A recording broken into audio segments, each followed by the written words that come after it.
Bonjour à chacun, chacune. Que le Seigneur vous bénisse en cette journée. J'aimerais lire avec vous ce texte de Colossiens 4, verset 5. Conduisez-vous avec sagesse envers ceux du dehors, rachetez le temps. Dans cette autre traduction, conduisez-vous avec sagesse envers ceux du dehors, sachez tirer parti de la période présente. Le temps dont il est question ici n'est pas celui qui s'écoule inexorablement et sur lequel nous n'avons pas de prise. Voilà, nous avons l'âge que nous avons et inexorablement ce temps s'écoule sans que nous ayons la moindre prise sur lui. C'est ce temps, qui parfois fait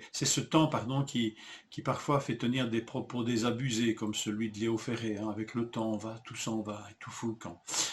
Après ce chant, on a envie d'écourter ce temps d'ailleurs. Ici, Paul a un tout autre discours sur le temps. Ce temps dont il est question ici, c'est le temps de l'opportunité, la période présente, celle-là, qui peut me donner une opportunité, mais une opportunité de quoi faire. C'est un temps favorable que nous pouvons faire nôtre, pour le bien.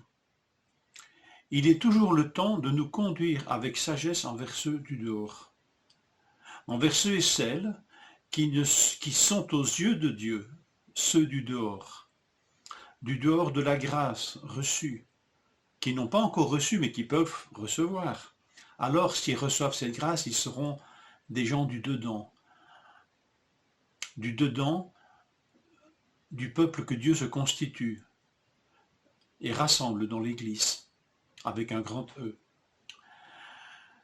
Voilà, le Seigneur nous dit d'avoir de la sagesse et de nous comporter avec sagesse devant ces personnes que nous côtoyons tous les jours. Et ça, c'est une manière, ça c'est un temps que nous pouvons racheter pour qu'il devienne en quelque sorte le nôtre, le temps de l'opportunité, le temps de témoigner. Donc il est toujours le temps de faire le bien et de nous comporter avec sagesse. En tout cas avec suffisamment de sagesse pour que nous puissions répondre à leurs questions sur les raisons de notre conduite. Donc une conduite différente de celle attendue. Conduite vertueuse. La sagesse de Dieu ne nous conduit pas à une vie dissipée. Mais vivre autrement que par la sagesse de Dieu, c'est perdre son temps, c'est gaspiller ce temps d'opportunité. La colère, la malhonnêteté, la médisance, la violence, l'immoralité, tout ce que vous voyez dénoncé dans les parties pratiques de nos épîtres, nous en avons aussi quelques listes en Colossiens, tous ces comportements sont des pertes de temps, sont un temps que nous ne pouvons plus racheter pour faire le bien et pour pouvoir répondre à ceux qui nous interpellent suite à ce bien. User sagement, voilà le commentaire sur ce verset, et j'ai trouvé chaque mot est pesé. Écoutez bien, user sagement de toute opportunité de faire le bien, de façon que ce zèle soit la monnaie qui fasse du temps notre propriété. Je relis cette phrase, méditez-la, elle éclaire un peu ce racheter le temps et conduisez-vous avec sagesse. Usez sagement de toute opportunité de faire le bien, de façon que ce zèle soit la monnaie qui fasse du temps notre propriété. Devenir propriétaire du temps de l'opportunité, le racheter comme Christ nous a rachetés pour que nous lui appartenions. Mais nous n'y appartenons pas comme des robots. Vous savez, cette appartenance, en fait, demande sagesse, intelligence. Et de la même manière, ce temps n'est pas propriété comme si nous pouvions l'exhiber parmi tous nos biens.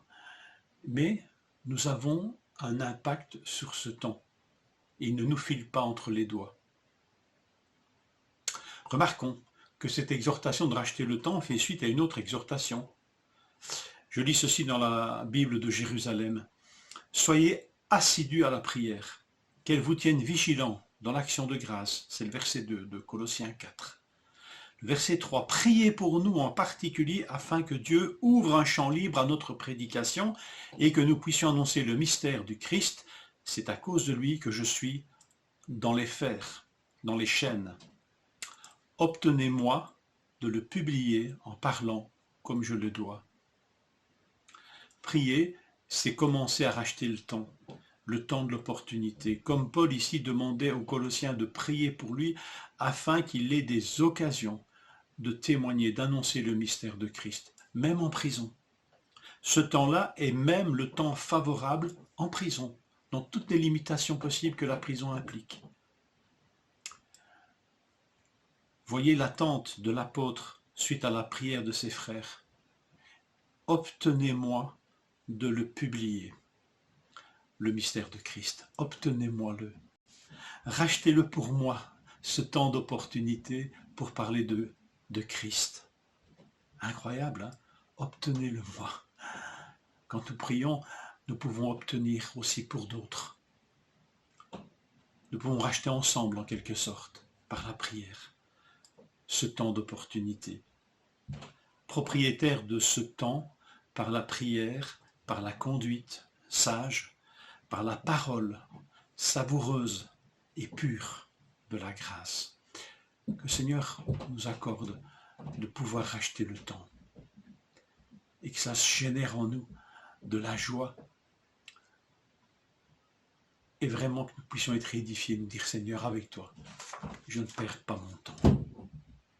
Que le Seigneur vous bénisse.